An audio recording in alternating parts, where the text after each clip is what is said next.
Captain Jake Morrison stared at the massive space station floating in the darkness ahead of them. The structure was huge, easily 10 times bigger than anything humans had ever built, but it looked dead. No lights flickered on its surface, and no signals came from its communication arrays. The metal hull was covered in strange symbols that seemed to shift and change when he looked at them directly. "How long has this thing been here?" Lisa Carter asked from her position at the navigation console. She had been tracking deep space signals for 3 months, following weak transmissions that led them to this empty system orbiting a dying star. "The readings say at least 50,000 years, Tony Rodriguez called out from the engineering station. His instruments were going crazy trying to analyze the alien metals and energy signatures.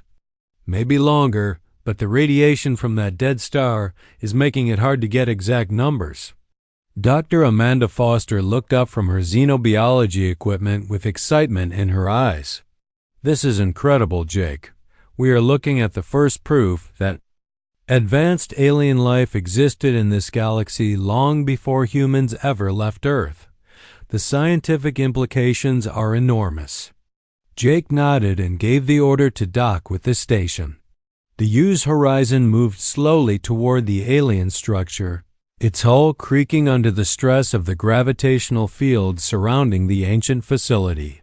When they finally made contact, the docking clamps barely fit the alien connection ports, but Tony managed to create a seal that would hold. The team put on their environmental suits and entered the station through an airlock that seemed designed for creatures much taller than humans.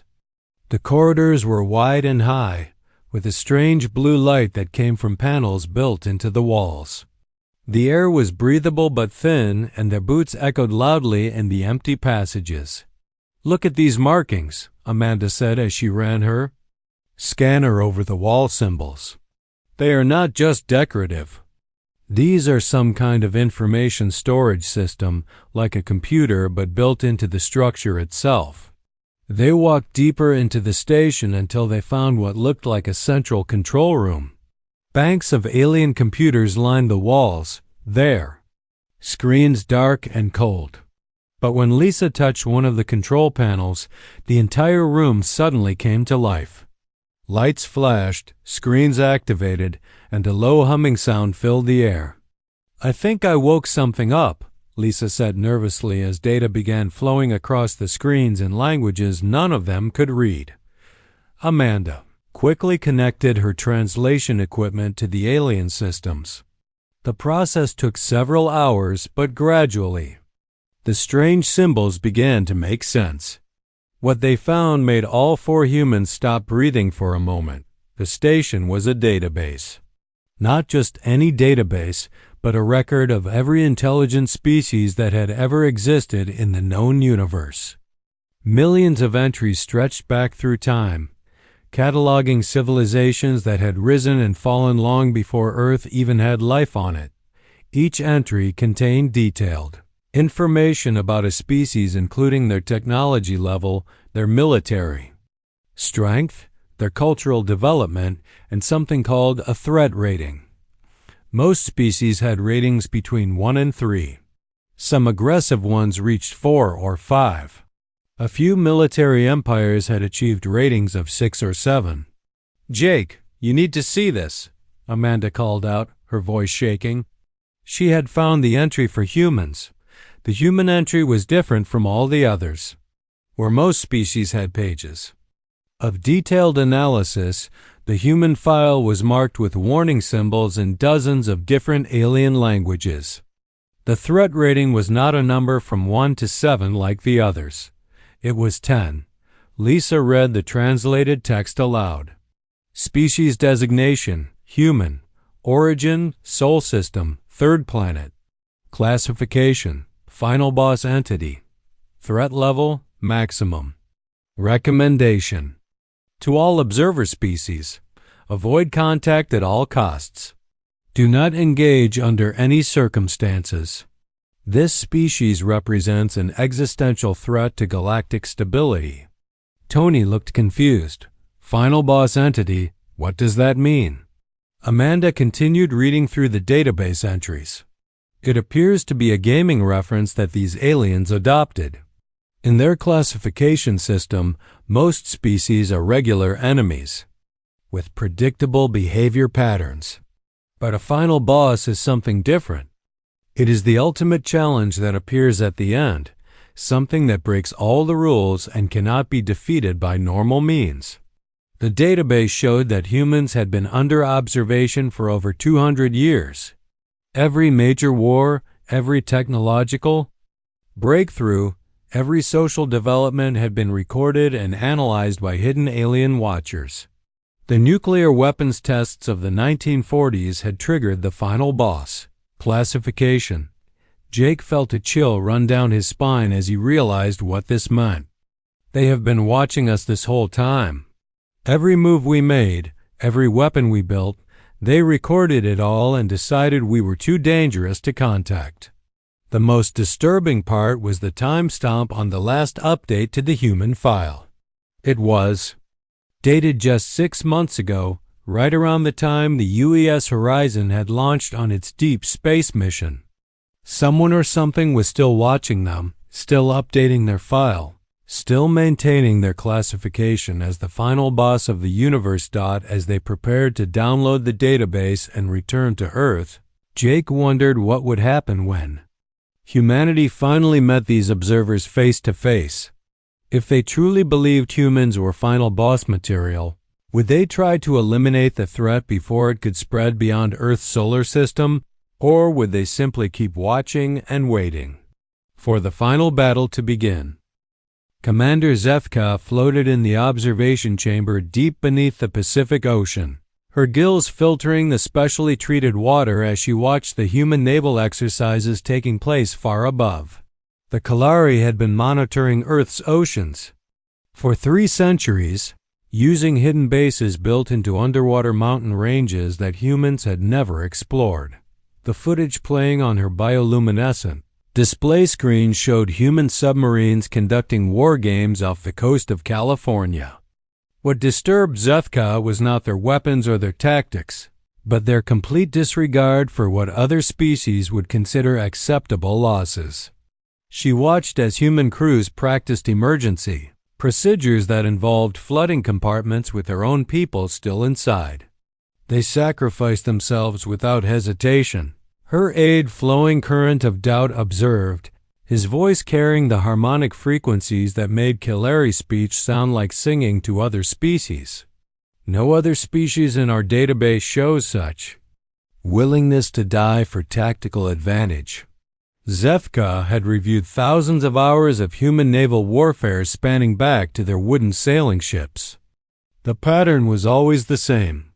When faced with superior numbers or firepower, humans did not retreat or surrender like rational beings. Instead, they found ways to turn their disadvantages into weapons. Ships too damaged to fight became floating bombs. Crews too wounded to escape became boarding parties. Even their dead became psychological warfare tools. Meanwhile, on the hidden observation post near Mars, General Vorthra of the Vrex Empire studied the latest intelligence reports about human military doctrine.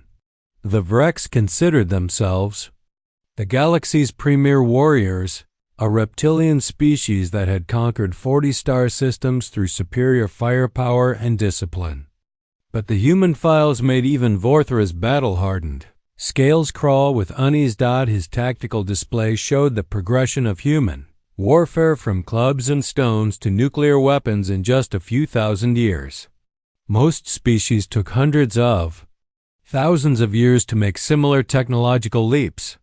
The Vrex themselves had needed 50,000 years to develop spaceflight after discovering gunpowder. Look at this combat footage from their recent conflicts, his intelligence officer Shardtooth said, activating a holographic display. They call it urban warfare. Watch how they adapt their tactics in real time.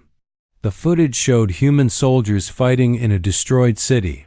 When the enemy controlled the high ground, the humans went underground. When the enemy blocked the underground, Roots, the humans went through buildings. When the buildings were destroyed, the humans used the rubble as cover. They turned every disadvantage into part of their strategy. What made Vorthra's blood run cold was a recording of human soldiers discussing acceptable casualty rates. They spoke about losing 50% of their forces as if it were a normal part of planning. No Vrex commander would ever consider such losses acceptable. Yet humans built their entire military doctrine around the assumption that massive casualties were just another tool to be used in the space between dimensions. The Ethereal Collective held an emergency council session.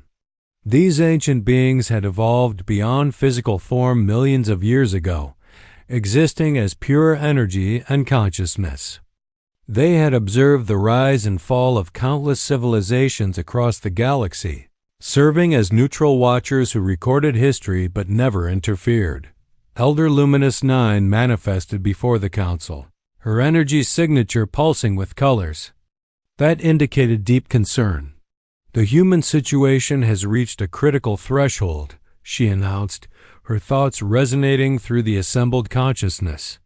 The technological advancement rate continues to exceed all historical precedents. The council chamber filled with disturbed energy patterns as she displayed the human development timeline. Where other species showed steady, predictable growth curves, the human line looked like an explosion. Stone tools to spaceflight in less than 50,000 years. Nuclear fission to fusion in less than 50 years. The curve was not just steep, it was accelerating. But technology is not our primary concern, Elder Luminous 9 continued. Observe their psychological profile analysis. The data she shared showed something unprecedented in galactic history.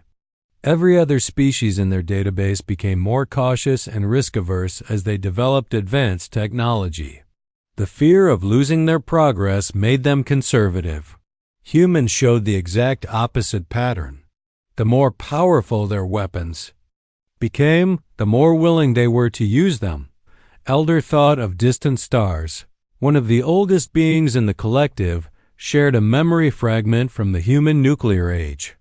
They built weapons capable of destroying their entire planet, then spent decades pointing them at each other, waiting to see who would attack first. Any rational species would have eliminated such weapons immediately. Humans kept building more. The council reviewed recordings of human entertainment media, searching for insights into their collective psychology. What they found was even more disturbing than their military records. Human stories consistently featured heroes who faced impossible odds and somehow found ways to win.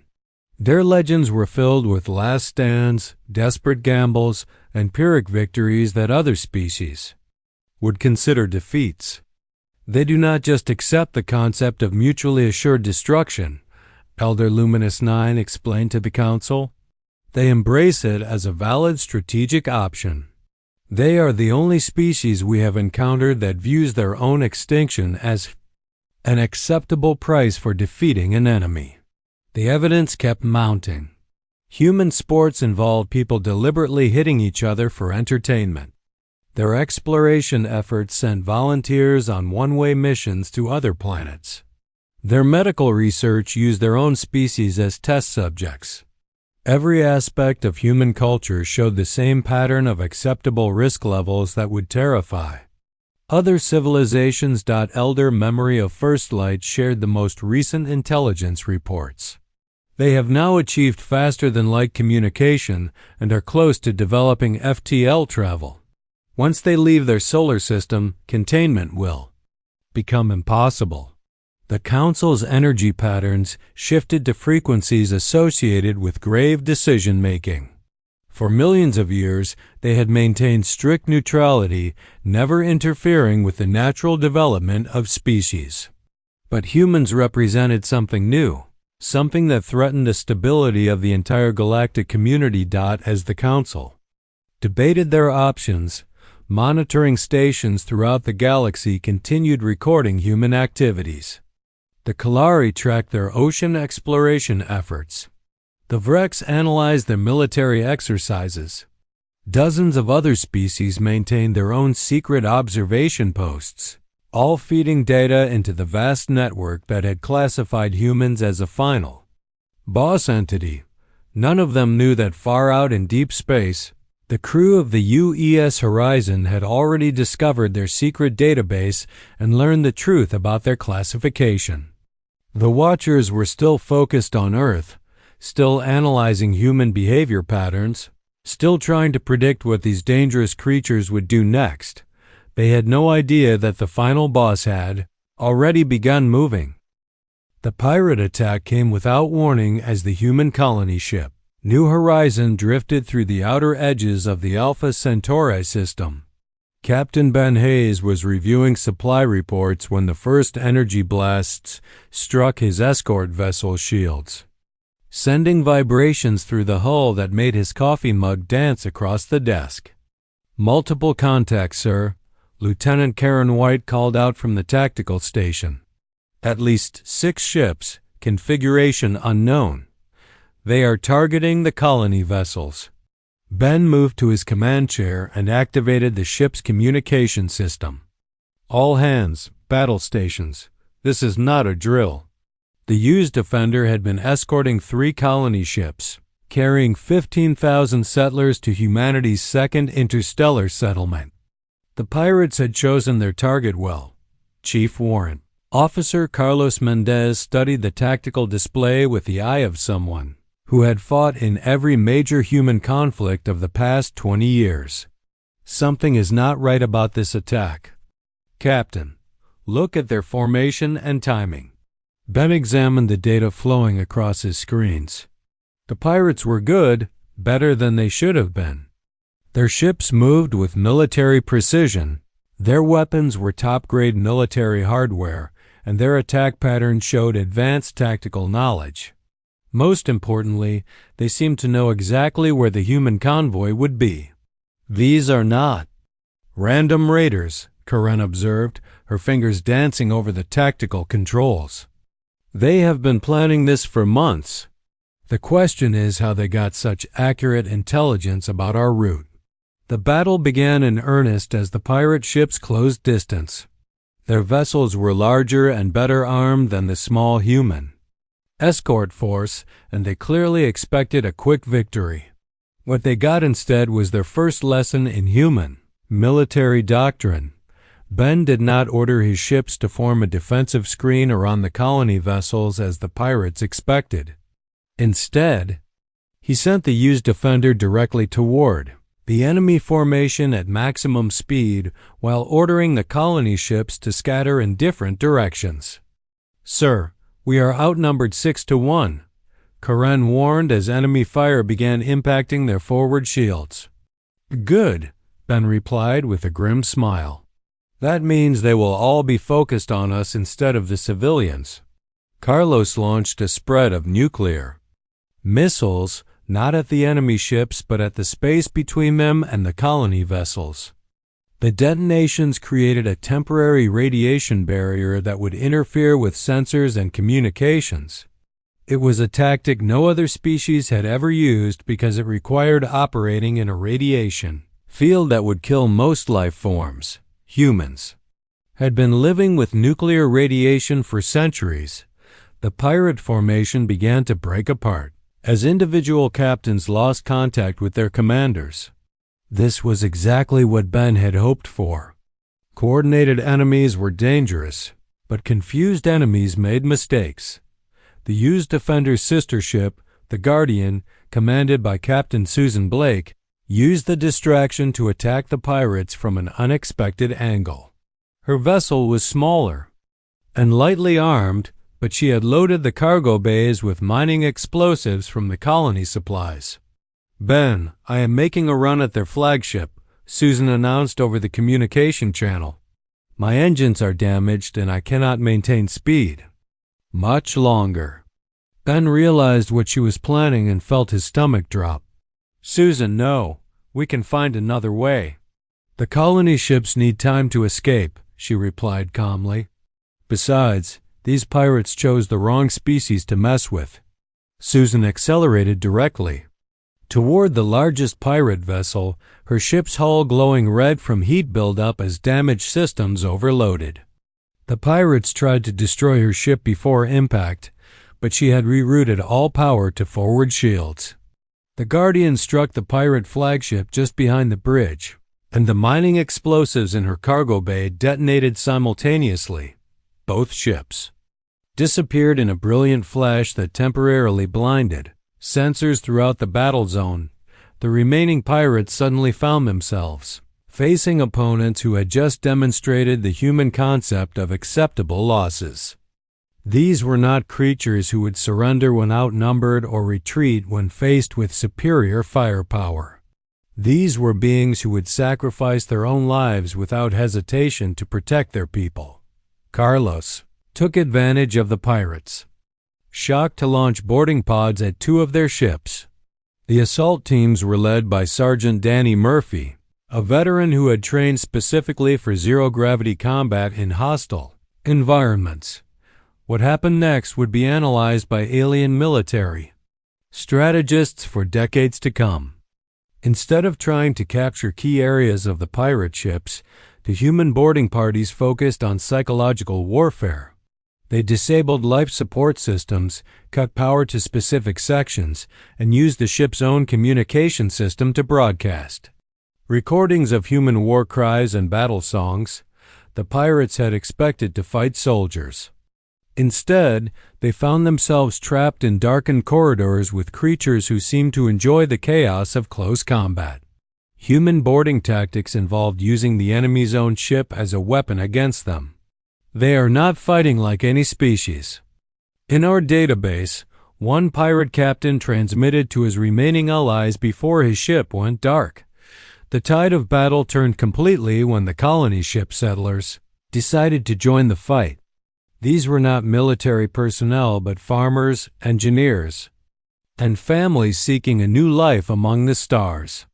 However, they were also humans, which meant they had certain cultural expectations about how to respond to threats. Dr. Patricia Green, a civilian botanist aboard the colony ship Terra Nova, organized the other settlers into a rescue operation.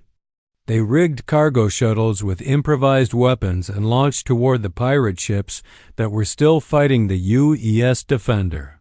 "We cannot just sit here while our protectors are dying for us," she announced over the colony ship's communication system. "These pirates want to learn about human nature. Let us give them a proper education." The civilian shuttles attacked using tactics that no military academy had ever taught. They treated the battle like a disaster rescue operation, focusing on saving damaged human ships rather than destroying enemy vessels. But their rescue efforts had an unexpected side effect. Every time the pirates thought they had eliminated a human ship, civilian shuttles would appear to save the crew and somehow manage to damage pirate vessels in the process. The psychological impact was devastating. The pirates began to believe they were fighting an enemy that could not be killed. The battle ended when the last 3 pirate ships suddenly broke formation and fled the system at maximum speed. They left behind 2 disabled vessels and debris from 4 others that had been destroyed in the fighting. Ben found himself in command of a Pilade on command of a team and 4 others that had been destroyed in the fighting fleet that had started the day as a peaceful colony convoy and ended it as a combat veteran unit that had defeated superior numbers through tactics that defied conventional military wisdom. The most disturbing part came later, when Carlos analyzed the wreckage of the pirate vessels. The ships were equipped with technology that was decades ahead of human capabilities, and the crew members belonged to at least 6 different alien species. This was not a random pirate attack, Carlos reported to Ben as they prepared to continue toward their destination. Someone supplied these raiders with advanced weapons and detailed intelligence about our mission. Someone wanted to see how humans would respond to this exact scenario. Ben stared out at the stars and wondered who had been watching their battle and what they had learned from humanity's first interstellar combat engagement. Somewhere out there, alien observers were updating their files about human military capabilities. The final boss had just passed their first test. Ambassador Helen Cross walked through the corridors of the galactic confluence with growing unease. The massive space station served as the diplomatic center for dozens of alien civilizations, a neutral meeting ground where species could negotiate treaties and resolve conflicts. But something was wrong with the way other delegates were treating her. The Kalari ambassador had abruptly ended their conversation about trade agreements when Helen approached. The Vrex military attaché had actually backed away from her at yesterday's reception, his reptilian eyes showing what could only be described as fear. Even the peaceful Centauran diplomats, known for their friendliness toward all species, had been avoiding the human delegation. Dr. Richard Stone, the xenopsychologist assigned to the human diplomatic mission, had been documenting these strange interactions for weeks. "Helen, I need to show you something," he said as they entered their private quarters aboard the station. "I have been analyzing behavioral patterns of every species we have encountered here." He activated a holographic display showing interaction maps between different alien delegations. The patterns were clear and disturbing. Every single alien species maintained normal diplomatic relations with each other, but they all showed the same response to humans: avoidance, shortened conversations, and what Richard's analysis identified as fear responses. "They are treating us like we carry some kind of plague," Helen observed, studying the data. "But we have passed every medical screening and our biosafety protocols are more strict than anyone else's." Richard pulled up additional files showing physiological readings he had taken during diplomatic meetings. "This is not about disease, Helen. Look at their stress hormone levels when humans are present. These readings are consistent with creatures facing a mortal threat." The mystery deepened when Helen tried to schedule private meetings with key alien leaders. The Kalari claimed scheduling conflicts. The Vrex cited security concerns. The ethereal collective simply stopped responding to communication requests. After 2 months of diplomatic work, humans had made less progress than any species in confluence. History. The breakthrough came from an unexpected source. Ambassador Singing Tide of Sorrow of the Kalari delegation appeared at Helen's quarters late one night, clearly agitated and constantly checking the corridors for observers. "We cannot be seen together for long," the aquatic alien said, her translated voice carrying harmonics of deep concern. "But you deserve to know the truth about why no one will work with your species." Helen and Richard exchanged glances. "What truth?" Helen asked carefully. Singing Tide of Sorrow activated a small privacy device that would block electronic surveillance. "Your species has been classified as what we call a final boss entity. You are considered the ultimate threat to galactic stability." The words hit Helen like a physical blow. "That is impossible. Humans are peaceful. We came here seeking friendship and trade relationships. We have never threatened anyone." "Your intentions do not matter," the Kalari ambassador replied sadly. "The classification is based on observed behavior patterns, technological development rates, and psychological profiles. Every major civilization in the galaxy has contributed data to this analysis over the past 2 centuries. Richard leaned forward, his scientific mind trying to process this information. "What exactly does final boss entity mean in practical terms?" Singing Tide of Sorrow pulled up a holographic display showing the galactic classification system. "Most species rate between levels 1 and 7 on our threat assessment scale. We Kalari are level 2. The Vrex Empire, with all their military might, are level 6. Your species is the only one ever rated as level 10. Helen stared at the display in shock. "Level 10 means what exactly?" "It means that in every simulation we have run, every historical analysis we have conducted, and every predictive model we have created, your species represents an existential threat to every other form of life in the galaxy. The Kalori ambassador activated another display showing the decision matrix used to create the classification. Richard studied the data with growing horror. The analysis was thorough and disturbingly accurate. Human technological advancement, rates, military doctrine, cultural values, and psychological profiles had all been measured against historical data from thousands of extinct civilizations. The algorithm is not measuring your current capabilities, Singing Tide of Sorrow explained. It is predicting what you will become, and every projection shows the same result. Within 500 years, humans will either rule the galaxy or destroy it trying. Helen felt her diplomatic training crumble under the weight of this revelation. But we do not want to rule anyone. We just want to explore, to learn, to make friends among the stars. That is exactly what makes you so dangerous.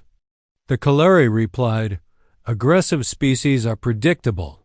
They want territory, resources, and power. We can negotiate with them, contain them, or if necessary, eliminate them. But your species is driven by curiosity and the need to grow and adapt. You cannot be negotiated with because you do not even know what you want. You cannot be contained because you see every barrier as a challenge to overcome. And you cannot be eliminated because you get stronger every time someone tries. Richard was studying the technical details of the classification system. This says the final rating was confirmed after analysis of human responses to the Hiroshima and Nagasaki nuclear attacks. What did that tell you about us that sealed our fate? Singing Tide of Sorrow's bioluminescent patterns shifted to colors, indicating deep sadness. Every other species in galactic history that developed nuclear weapons immediately focused on preventing their use. You did the opposite. You built more powerful ones and then spent decades pointing them at each other, ready to destroy your own planet rather than surrender to an enemy. The full scope of this situation began to dawn on Helen. So every species in the galaxy sees us as an inevitable threat. How long before they decide to eliminate that threat?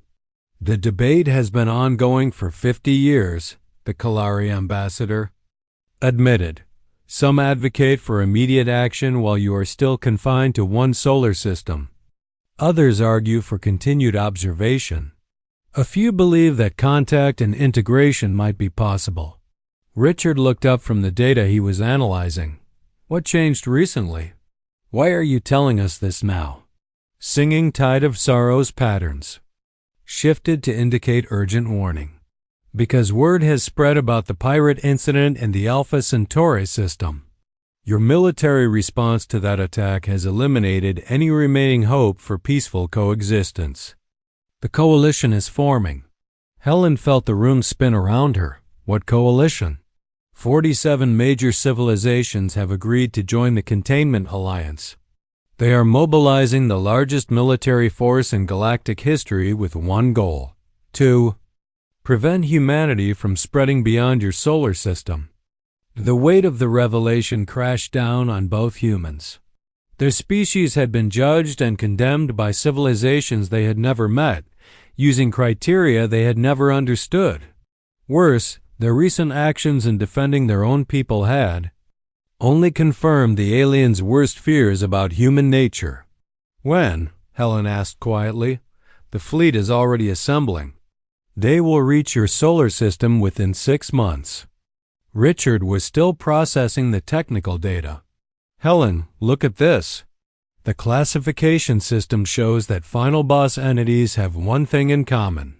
They all get stronger when threatened with extinction. That is why the aliens are so afraid.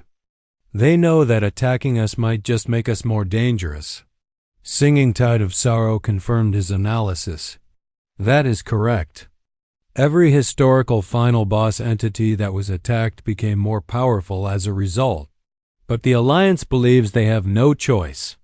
Your species' expansion beyond Earth must be stopped before you become too powerful to contain. Helen looked. Out at the stars visible through the station's observation windows, knowing that somewhere out there an armada was preparing to destroy her entire species.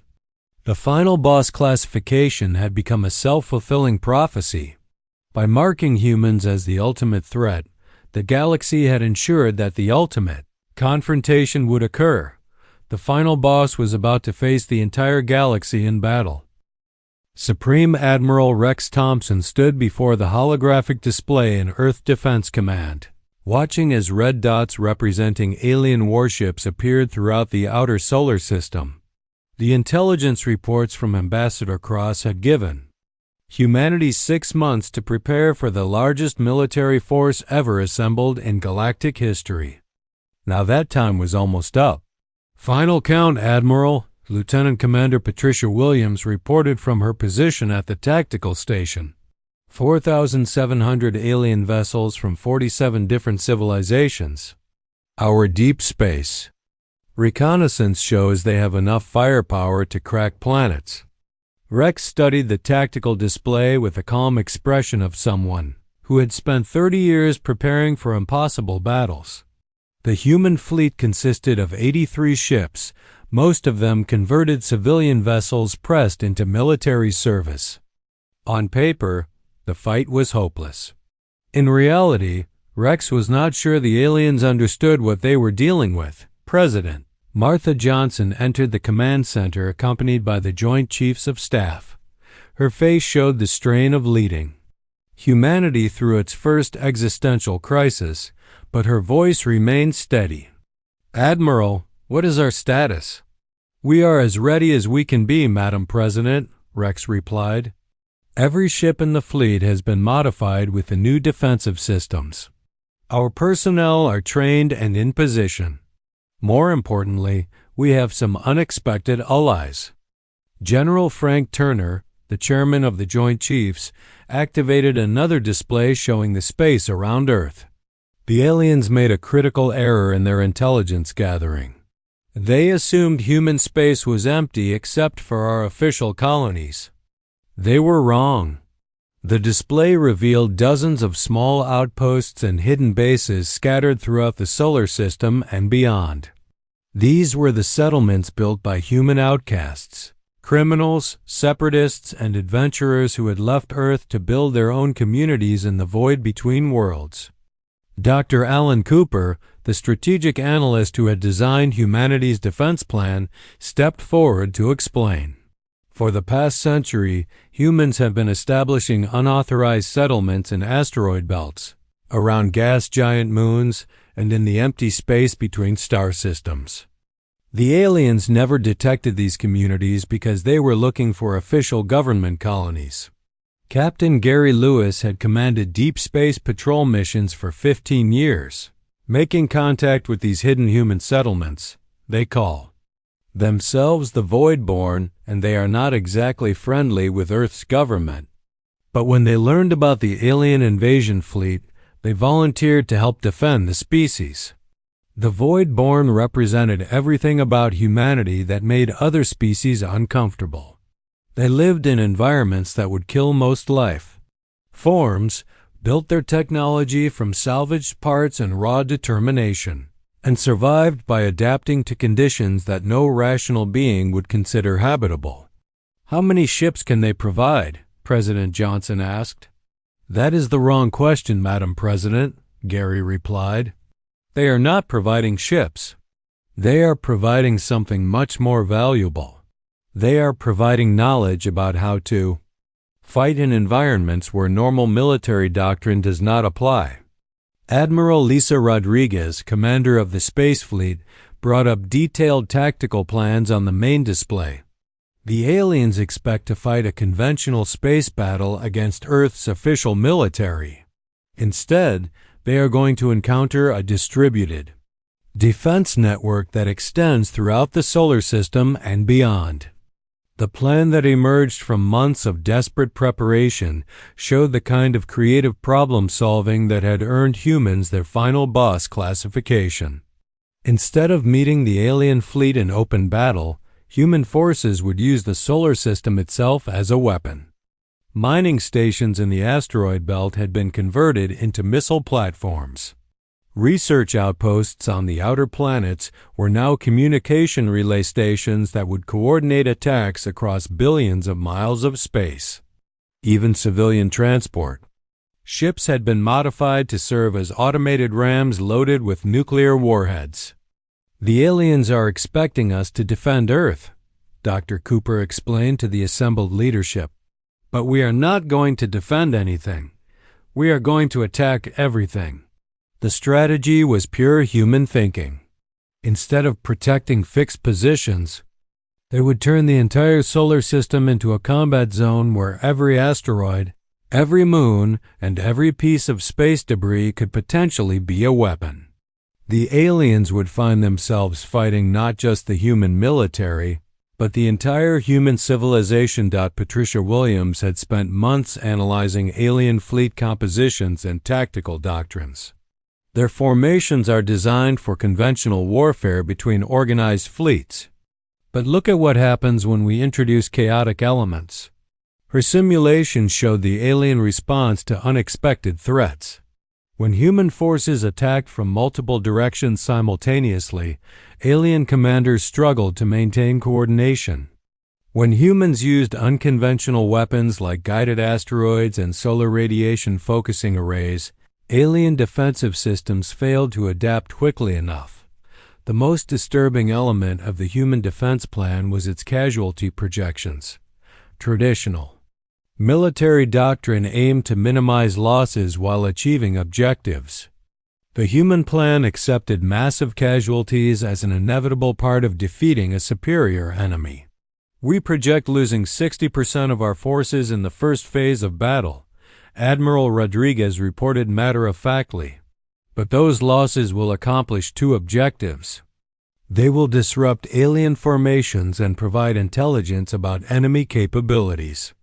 President Johnson looked at the casualty projections with the expression of someone being asked to sign a death warrant for millions of people. "Admiral, these numbers represent half our space-capable population." "Yes, Madam President. But the alternative is 100% casualties when the aliens sterilize Earth from orbit." The meeting was interrupted when Captain Dan Foster rushed into the command center with urgent intelligence reports. "Admiral, we have a problem. The alien fleet is not advancing toward Earth as expected. They have stopped at the edge of the solar system and appear to be conducting some kind of ritual." The main display switched to long-range sensor readings showing the massive alien armada holding position near Pluto's orbit. Instead of battle formations, the ships were arranged in ceremonial patterns that suggested they were preparing for something other than immediate combat. "What are they doing?" General Turner asked. Patricia Williams was analyzing the alien fleet's energy signatures and communication patterns. "Sir, I think they are preparing to broadcast something. The energy readings suggest a galaxy-wide transmission array." Dr. Cooper studied the data with growing understanding. "They are not just here to destroy us. They want to make an example of humanity for the rest of the galaxy. This is going to be a public execution designed to show other species what happens to final boss entities."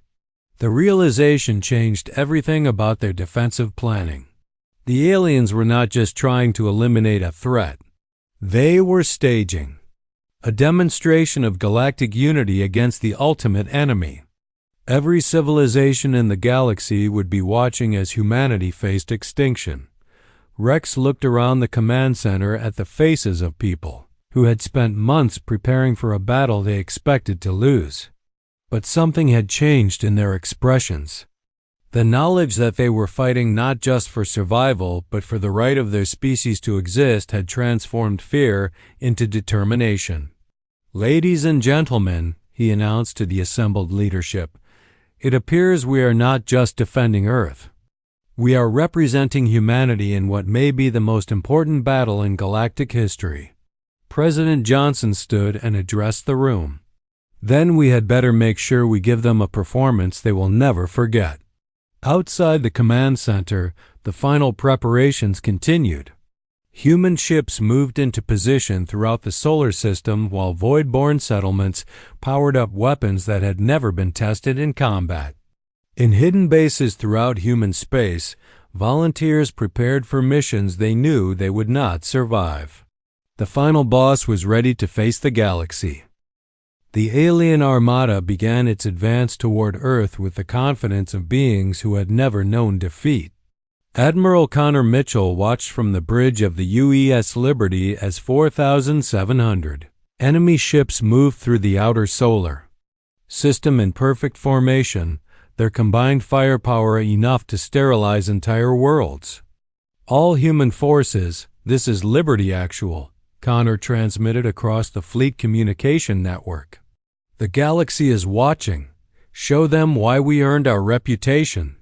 The first phase of the battle began not with a massive alien fleet, but with something no galactic military computer had ever accounted for: human creativity in the face of certain death. Captain Deborah Clark led a squadron of modified mining ships on what appeared to be a suicidal charge directly into the alien vanguard. Her ships were not military vessels. They were converted industrial equipment operated by volunteers who had spent their careers digging tunnels through asteroids and extracting resources from hostile environments. But they had been modified with human ingenuity and desperation. "Remember, we are not trying to win a space battle," Deborah told her pilots as they accelerated toward ships 100 times their size. "We are trying to teach these aliens about human nature." Instead of conventional weapons, the mining ships carried payloads that made alien tactical computers malfunction trying to classify them. Containers full of Earth's most aggressive bacteria designed to survive in space. Nuclear waste materials configured to create maximum radiation interference. Even tanks of water mixed with human blood, designed to trigger biological warfare protocols in alien ships that had never encountered Earth pathogens. The psychological impact was immediate and devastating. Alien crews trained for conventional warfare found themselves dealing with contaminated boarding pods, radiation that interfered with their equipment, and biological agents that their medical systems could not identify or counter. "They are not fighting like any species in our database," one alien commander reported before his ship went dark. "They are using their own bodies as weapons." The alien formation began to fragment as individual captains tried to protect their crews from threats they did not understand. This was exactly what Connor had planned. Coordinated enemies were dangerous, but confused enemies made mistakes. The real battle began when the aliens adapted to human, unconventional tactics and began using overwhelming firepower to simply destroy everything in their path. Their energy weapons turned entire human squadrons into expanding clouds of plasma, and their kinetic bombardment systems began targeting anything that moved. This was when the galaxy learned why humans had been classified as the final boss of the universe. Instead of retreating or surrendering when faced with superior firepower, humans did something that violated every military doctrine in galactic history. They began using their losses as tactical advantages. Colonel Danny Foster led the first boarding action against an alien command ship, but not to capture it. His assault team's mission was to plant a virus in the alien communication network, not a computer virus, but something far worse.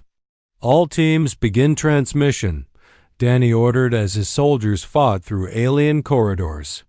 What they broadcast was not battle plans or tactical data, but recordings of human military history. The virus spread through the alien fleet's communication system, showing alien commanders footage of human conflicts throughout history. The Siege of the Alamo, where 200 humans held off thousands of enemies. The Battle of Thermopylae, where 300 Spartans faced an entire empire. The Warsaw Ghetto Uprising, where civilians fought trained soldiers with improvised weapons.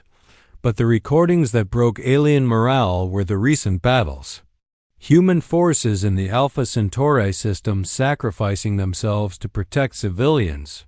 Human settlers fighting with improvised weapons against superior technology. Human crews ramming damaged ships into enemy vessels rather than surrender. They get stronger when they are losing, transmitted one alien captain before his crew mutinied and fled the battle. The turning point came when the Vrex Empire, the most militaristic species in the galaxy, broke formation and began retreating toward their home systems.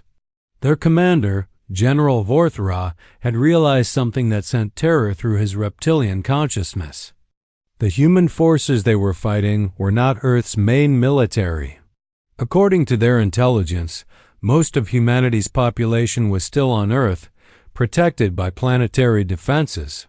The fleets they were battling consisted of volunteers, outcasts, and converted civilian vessels. This was not humanity's desperate last stand. This was humanity's scouting force. The revelation spread through the alien alliance like wildfire. If these improvised human forces could cause such devastation, what would happen when Earth's actual military entered the battle? What would happen when billions of humans decided that their survival required the elimination of every alien threat in the galaxy? The alien retreat became a rout when human forces demonstrated their most terrifying capability. They began adapting their tactics faster than alien computers could process the changes. Ships too damaged to fight became boarding vessels loaded with human assault teams. Destroyed space stations became debris fields that trapped alien formations. Even human casualties served a tactical purpose as rescue operations turned into intelligence-gathering missions that revealed alien ship vulnerabilities. Admiral Connor Mitchell realized that the battle had evolved beyond simple survival. The galaxy's civilizations were not just witnessing human military capabilities. They were experiencing human cultural values in real time. "Open a channel to the alien fleet," he ordered his communications officer. The transmission went out on all frequencies, reaching not just the retreating alien armada but every monitoring station throughout the galaxy. Connor's image appeared on alien screens, showing a human commander who looked tired but not defeated, bloodied but not broken. "This is Admiral Connor Mitchell of the human fleet," he announced to the galaxy. "You came here to eliminate a threat. Instead, you have created the very enemy you feared." The tactical display showed the results of the battle. Of the original alien armada, less than half remained in fighting condition. The others were either destroyed, disabled, or retreating at maximum speed toward their home systems. "You classified us as the final boss of the universe because you believed we would eventually threaten your civilizations," Connor continued. "You were wrong. We had no interest in conquest or domination. We wanted to explore, to learn, to find friends among the stars." He paused to let his words reach every alien leader watching the transmission. "But you have changed that. By attacking us, by trying to eliminate our species, you have taught us that the galaxy is a hostile place where only the strongest survive. You have forced us to become exactly what you feared we were." The communication ended with footage of human forces throughout the solar system. Not the battered survivors of a desperate battle, but fresh reinforcements emerging from hidden bases and concealed installations. The aliens had been fighting humanity's first response team, not their actual military. 6 months later, Ambassador Helen Cross stood before the galactic confluence in a chamber that had been hastily redesigned to accommodate human security requirements. The seating arrangements reflected the new galactic order. Human representatives sat in the center, while alien delegates arranged themselves at carefully calculated distances. The galactic confluence recognizes humanity as the first guardian species in galactic history, Helen announced to the assembled representatives. This position carries the authority to maintain galactic peace and security through whatever means are deemed necessary. The classification was unprecedented. Guardian Species was a title created specifically for civilizations too dangerous to oppose, but too valuable to eliminate. Humanity had earned the position not through conquest, but by demonstrating that they were the species other civilizations called when facing threats they could not handle themselves. The final database entry for humanity was updated one last time. The threat level remained at 10, but the classification had changed. They were no longer listed as the final boss because they would destroy everything in their path. They were the final boss because they had become the protectors of everything worth saving. And somehow, that was even more terrifying.